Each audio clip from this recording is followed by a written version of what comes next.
Full எனர்ஜியோட பக்காவா பண்ணிருக்கீங்க, வாழ்த்துக்கள். துரை செந்தில்குமார் சார் இந்த கேள்வி சார், படத்தினுடைய டைட்டில் லீடர் தெலுங்குல வந்து இந்த பாலகிருஷ்ணா படத்தோட டைட்டிலா தான். ஸோ தெலுங்குல இது வரதுனால ஏதாவது டைட்டில் இஷ்யூ இருக்குமா இல்லை ஆல்ரெடி என்ஓசி வாங்கியிருக்கோமா சார்?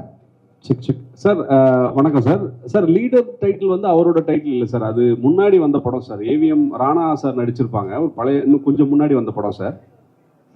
லெஜெண்ட்ன்ற படம் தான் அவர் பண்ணிடலாம் சார். லீடர் படம் தெலுங்குல இல்லை சார், அது முன்னாடி வந்த படம் தான்.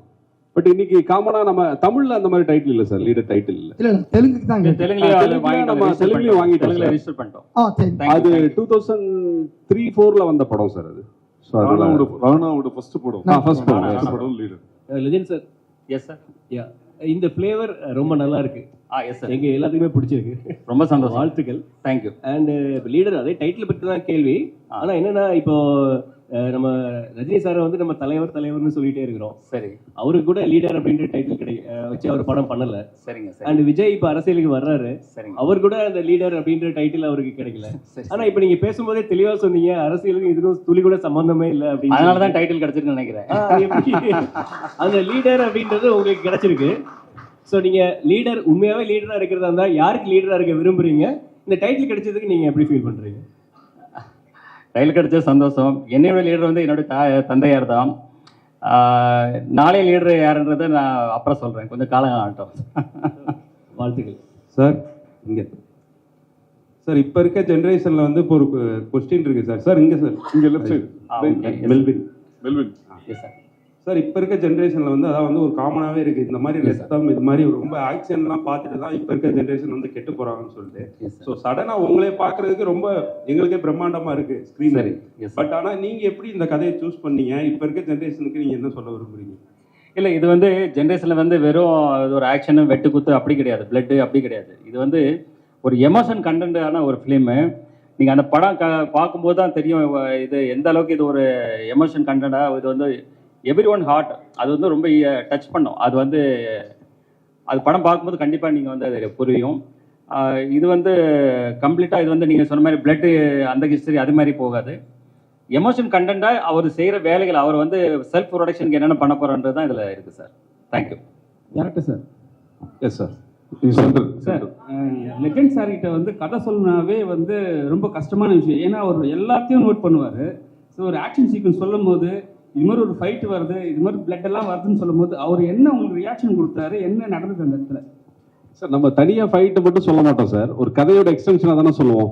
அப்போ எமோஷனலான ஒரு இடத்துல சரியான இந்த ஃபைட் வருதுன்னு சொல்லும் போது அந்த தொடர்ச்சியை அவர் புரிஞ்சுக்கிட்டதுனால எனக்கு எதுவும் பிரச்சனையா இல்லை சார்.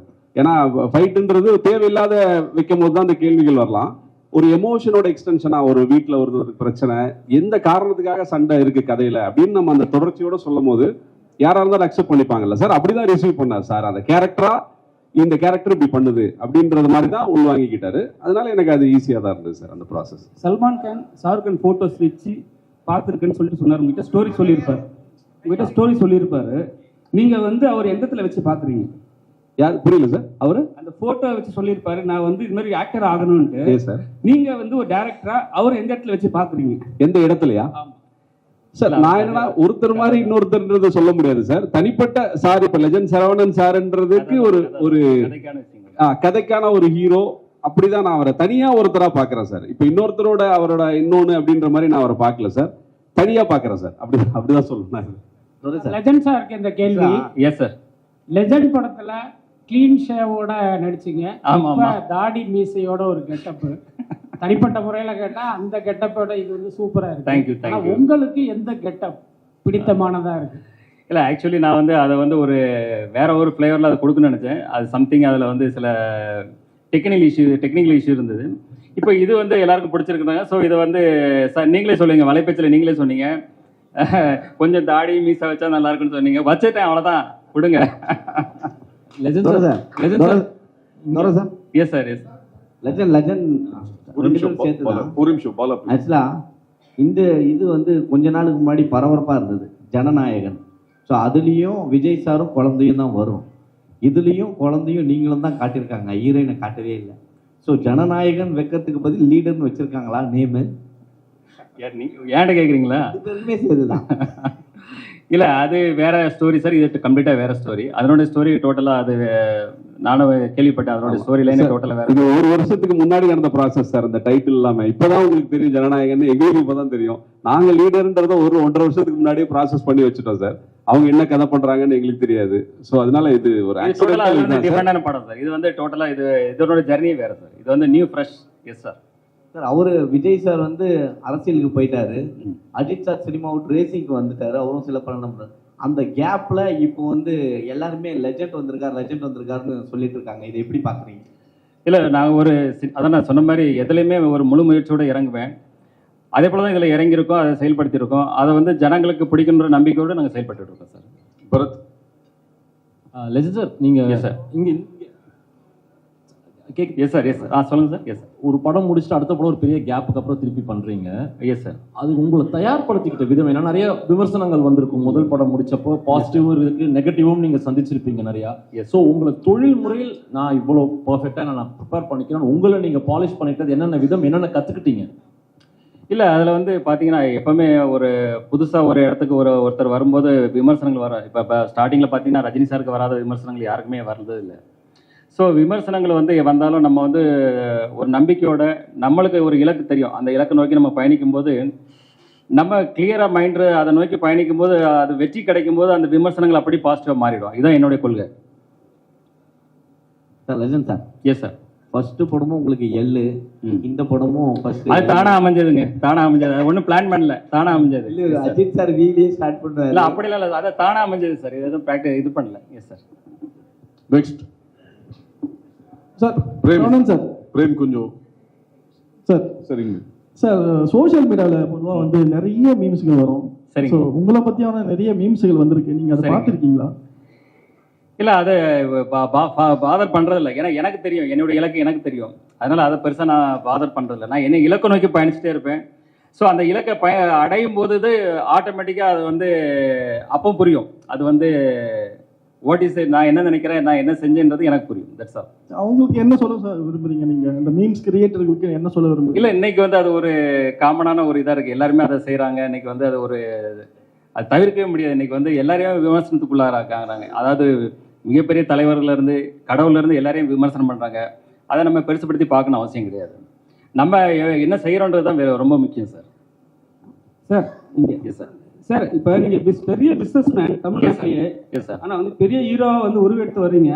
உங்களுக்கு வந்து ட்ராவல் பண்ணுறது, பிஸ்னஸ்னாக ட்ராவல் பண்ணுறது பிடிக்குதா, இல்லை வந்து ஒரு பெரிய ஹீரோவாக ட்ராவல் பண்ண பிடிக்குமா? இல்லை, எனக்கு ஃபஸ்ட்டு ஃபேமிலி பிஸ்னஸ் தான். அதான் ஃபஸ்ட்டு எனக்கு இம்பார்ட்டன்ட். அதில் தான் ஃபுல் ஃபோக்கஸ்டு.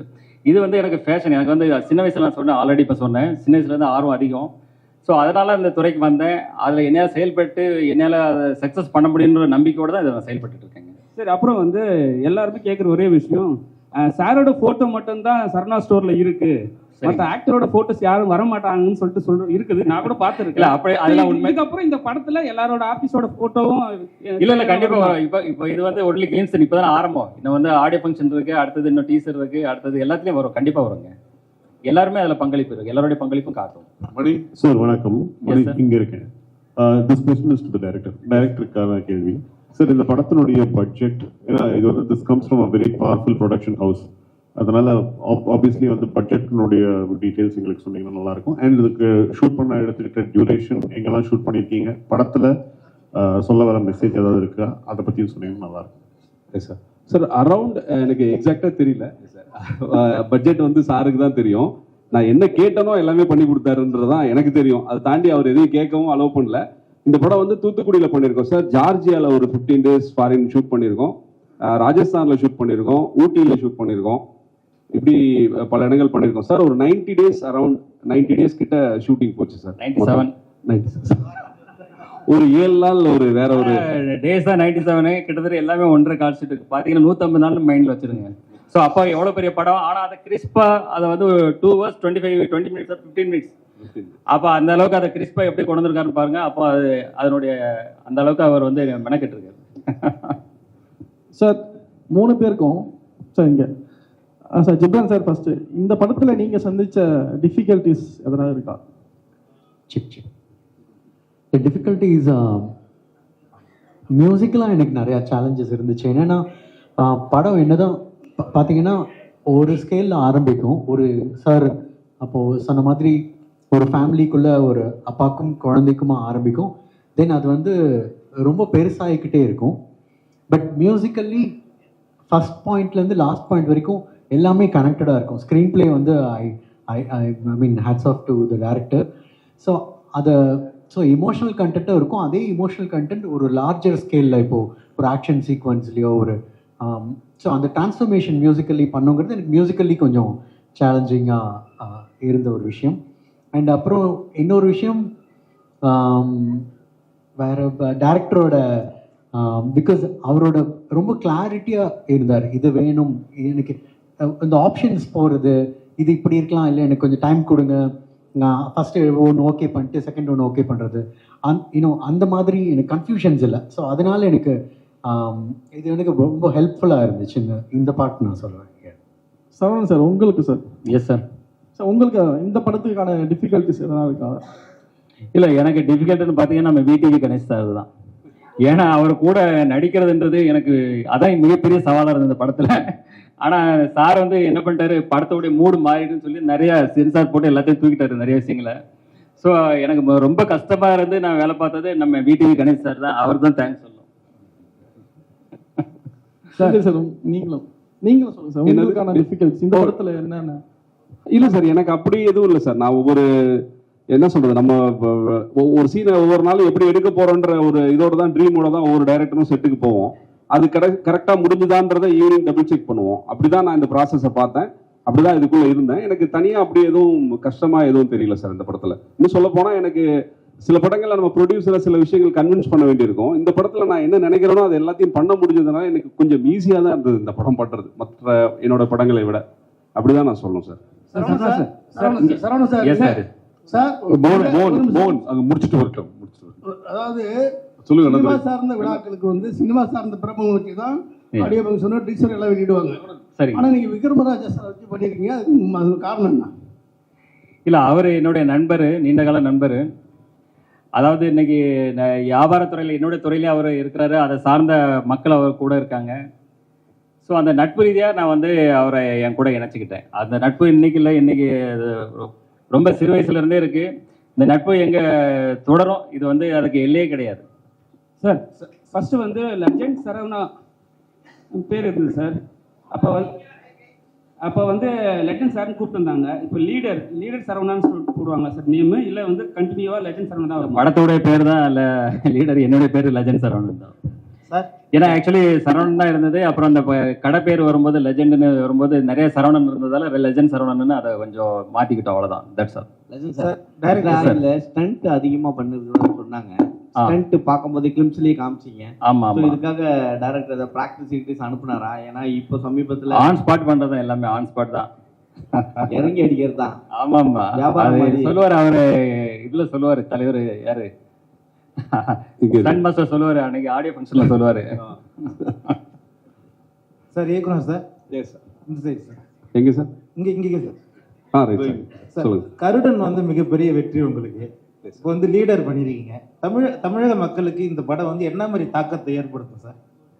சார் மக்களுக்கு தாக்கத்தை பெரிய கேள்வியா இருக்கு சார். இது அந்த அளவுக்குலாம் இல்லை சார். ஒரு திரைப்படமா அவங்களுக்கு ஒரு என்டர்டைன்மெண்ட்டும் ஒரு டேக் அவே பாயிண்ட்டும் நம்ம சின்னதாக ஒன்று பண்ணிட்டாலே ஒரு பெரிய அச்சீவ்மெண்ட் தான் சார் இன்னைக்கு இருக்கிற தமிழ் சினிமா சூழலில். ஏன்னா இது பிஸ்னஸும் சேர்ந்தது இல்லை சார் ஒரு திரைப்படம்ன்றது. ஸோ இதில் அந்த பிளெண்ட் கரெக்டாக இருக்கும் சார். ஒரு டேக் அவே இருக்கும், ஒரு ஃபேமிலிக்கான என்டர்டைன்மெண்ட், அது கூட எல்லாமே சேர்ந்த மாதிரியான ஒரு கமர்ஷியல் பேக்கேஜ் தான் சார் அந்த படம். சரவணா சார். ஃபர்ஸ்ட் படம் வந்து சூப்பர் கான்செப்ட். அதாவது சுகர் பேஷண்ட் வந்து மருந்து, அதுக்காக நீங்க இறங்குனீங்க, அதுவே பெரிய ஒரு வரவேற்பா இருந்தது. ஆனா இப்போ சமீபமா பாத்தீங்கன்னா இந்த போதை கலாச்சாரம் அந்த படங்கள்லாம் வர ஆரம்பிச்சது. ஸோ இந்த மாதிரி போதை கலாச்சாரம் அந்த மாதிரி உங்ககிட்ட ட்ரெண்டிங்ல அந்த மாதிரி ஸ்டோரிஸ் ஏதாவது வந்தா நடிப்பீங்களா? மக்களுக்கு மெசேஜ் சொல்ற மாதிரி படங்கள் நடிப்பீங்களா? இல்லை, எப்பவுமே இதுல வந்து ஒரு கான்செப்டோட தான் இருக்கு. இதுல வந்து பாத்தீங்கன்னா பார்க்கும்போது எல்லாருமே ஒரு பாசிட்டிவ் வைப்ரேஷன் வரும். கண்டிப்பா நெகட்டிவ் ஷேடான விஷயங்கள் எதுவுமே நான் பண்ண மாட்டேன். ஸோ இது ஒரு பாசிட்டிவ் தான். இந்த படத்தில் பொறுத்த வரைக்கும் எல்லாமே கம்ப்ளீட்டாக பாசிட்டிவாக தான் இருக்கும். Sir Saravanan sir. Yes sir. இங்கே சார் பட்டி தொட்டி எல்லா இடத்துலையுமே உங்களுக்கு தெரியும். Yes sir. இந்த படத்தை நீங்கள் அடிமட்ட மக்களுக்கும் போய் சேர்ற அளவுக்கு நீங்கள் என்ன மாதிரி எடுத்துகிட்டு போய் சேர்க்க போறீங்க சார் இந்த படத்தை? இல்லை, அதுக்கு முதல்ல ஆச்சாரம் தான். இது உங்கள் முன்னாடி தான் இருக்கும். இது உங்கள் முன்னாடி இருக்கிறத விட வேற என்ன இருக்குது? பட்டி தொட்டிக்கிட்ட போய் சேர்றது நீங்கள் தான். உங்க மூலமா தான் எல்லா டைமே சேரப்போகுது. இதை விட பெருசு என்ன இருக்கு? Legend sir. Yes sir. ஆக்சுவலாக படங்களில் வந்து பார்த்தீங்கன்னா மாஸ் ஹீரோக்கள் இப்போ சமீபமாக பார்த்தீங்கன்னா யோகி பாபு வாயில கூட சிகரெட் வச்சுட்டாங்க. சரிங்க. ஆனால் நீங்கள் ஸ்டார்டிங்லேருந்து அந்த இது பண்ணலை. அவன் சிகரெட் தண்ணி படத்தில் வந்தால் சிகரெட்டு ட்ரிங்க்ஸ் ரெண்டுமே பண்ண மாட்டேன். கேட்க அவ்வளோதான் போதுமா? நான் ரியல் லைஃப்லையும் பண்றது இல்லை, சினிமாவிலையும் அது பண்றது இல்லை. Sir Saravanan sir. Yes sir. முதல் படத்துல ஊர்வசி ரவுத்தேல வைக்கிறீங்க. ஆமாங்க ஆமா. இந்த படத்துல ஹீரோயினை கண்ணில் காட்ட மாட்டேங்கிறீங்க. இல்ல ஆல்ரெடி நான் தான் சொல்றேன் மேடம், பாயல் ராஜபத்னு சொல்லிட்டு ஆடியோ ஃபங்க்ஷன்ல எல்லாருமே கலந்துக்குவாங்க, எல்லா ஆர்டிஸ்டும் கலந்துக்குவாங்க. நெக்ஸ்ட் சார் வணக்கம். வணக்கம். வணக்கம் சார். பாலமுருகன் சாணக்கியால இருந்து. Yes sir. சார் துரை செந்தில்குமார் சாரோட கதை பண்ணணும்னு எதன் அடிப்படையில் இந்த இயக்குனர்கிட்ட படம் பண்ணணும் நீங்க முடிவு? இல்ல நான் வந்து மிகப்பெரிய டைரக்டர்ஸ் 2-3 பேர்கிட்ட பேசிட்டு இருந்தேன். அது வந்து எனக்கு சில உடன்பாடுகள் ஏற்படலை. சார் கூட உட்கார்ந்து பேசும்போது எனக்கு அவங்க சொன்ன கதையாகட்டும் மற்ற விஷயங்களாகட்டும் எனக்கு ரொம்ப பாசிட்டிவாக இருந்தது. ஸோ அதனால் அவர் கூட இணைந்து இதை பணியாற்றும் போது தான் தெரிஞ்சது இந்த அளவுக்கு பிரமாதமாக இவர் பண்ணிட்டு இருக்காரு, ரொம்ப நல்லா இருக்குன்னு சொல்லிட்டு உடனே இப்போ பாதி படம் போயிட்டு இருக்கும்போது அடுத்த படம் பண்ணணும்னு சொல்லிட்டு இப்போ படம் முடிகிறதுக்கு முன்னாடி அட்வான்ஸ் கொடுத்து அவருக்கு அக்ரிமெண்ட்டும் போட்டாச்சு அடுத்த படத்துக்கு. சரவணா சார். சார் லெஜண்ட்ல வந்து விவேக் சார் நடிச்சிருப்பாரு. எஸ். அவரு லைவ் ஆடியோ தான் போட்டிருப்பீங்க. இப்போ லைவ் ஆடியோ தான் அதில் போட்டிருப்பீங்க. ஸோ அது கொஞ்சம் ரஷ்ஷாக அதை கொஞ்சம் சவுண்ட் ஏற்றி தான் பண்ணியிருப்பீங்க. இப்போ ஏஐ அந்த மாதிரிலாம் வந்துருச்சு. ஆமாம். அந்த வாய்ஸை மாற்றிட்டு ஏஐ ஏதாவது வைக்கிறதுக்கான வாய்ப்பு இருக்குமா விவேக் சாருக்கு? இல்லை அது ஏதாவது ரீரிலீஸ் இருந்தால் அதை யோசிக்கலாங்க, அந்த டைம் பார்க்கலாங்க. Yes sir. Okay okay. Thank you.